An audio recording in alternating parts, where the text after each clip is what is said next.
Bapak, Ibu, dan Saudara sekalian, firman Tuhan akan kita renungkan dari Lukas 6 ayat 37 demikian. Janganlah kamu menghakimi, maka kamu pun tidak akan dihakimi. Dan janganlah kamu menghukum, maka kamu pun tidak akan dihukum. Ampunilah, dan kamu akan diampuni.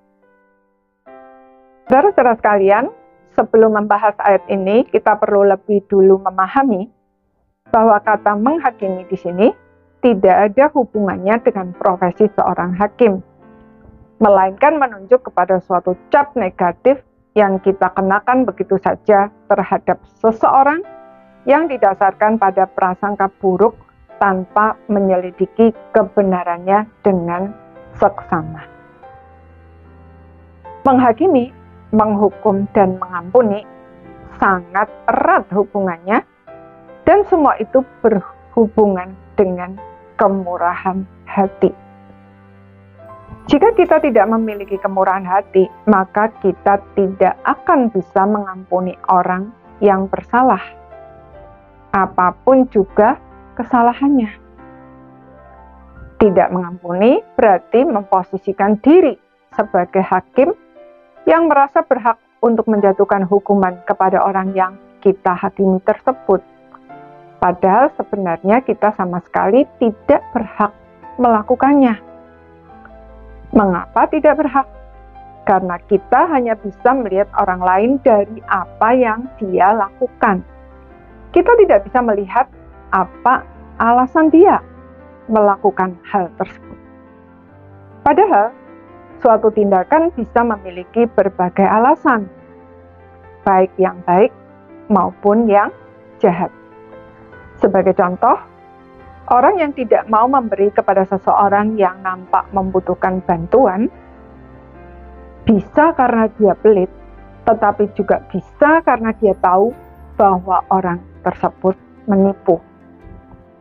Demikian juga orang bisa mengucapkan kata-kata yang menyakitkan kita karena dia membenci kita, tetapi bisa juga karena dia tidak mengerti bahwa kata-kata tersebut menyakitkan bagi kita.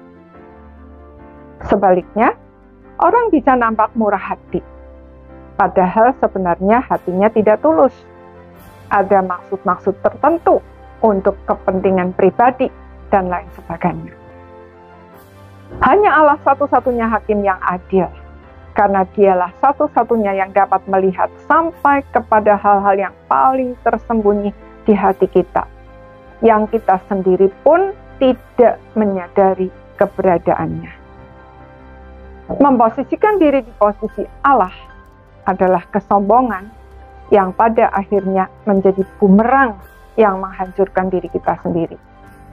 Sebab apa yang kita hakimi pada diri orang lain tanpa kita sadari, juga kita lakukan. Orang Semarang berkata, moyok mondok.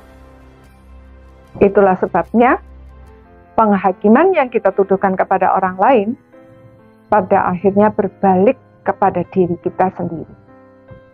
Karena itu, mari kita putuskan lingkaran menghakimi, menghukum, dan tidak mau mengampuni itu dengan kemurahan hati seperti Bapa yang adalah murah hati.